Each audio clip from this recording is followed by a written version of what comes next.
Hola, el día de hoy quiero compartir contigo este corto que acabo de preparar para enfocarme un poco en el tema de la cronología que existe en los podcasts.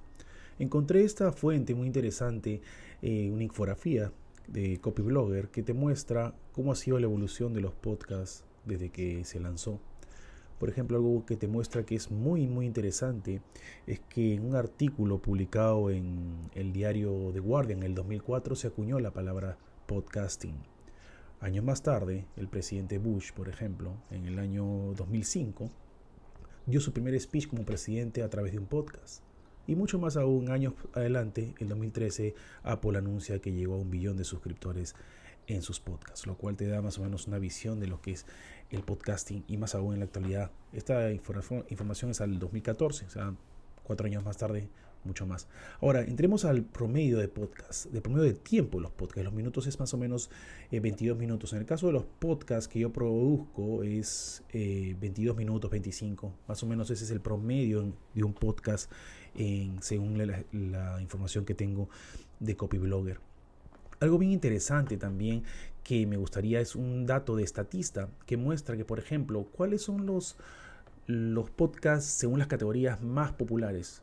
39.000 de estos casos, a una información de 2015, son acerca de cristiandad. Todas las personas que están interesadas en el credo, todo eso, ese tipo de podcasting tiene mucho más números de podcasts activos en miles, por ejemplo 39.000 como muestra el cuadro.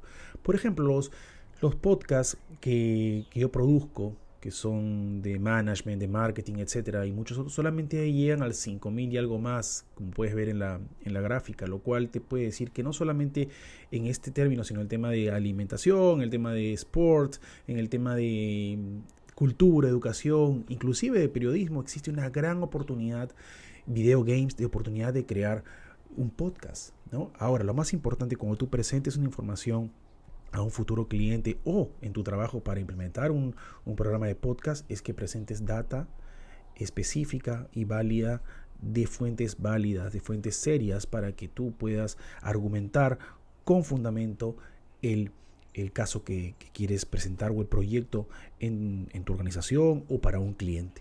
Entonces, este es el corto que yo quería presentar con ustedes para que tengan siempre en cuenta la oportunidad que existe en el podcasting o el tener un podcast como otro formato de contenido adicional al que de repente ya estás desarrollando o como un formato de comunicación. Soy Juan Carlos Giraldo, saludándote de la ciudad de Boston, en los Estados Unidos. Que tengas muy buenos días, tardes y noches. Muchas gracias.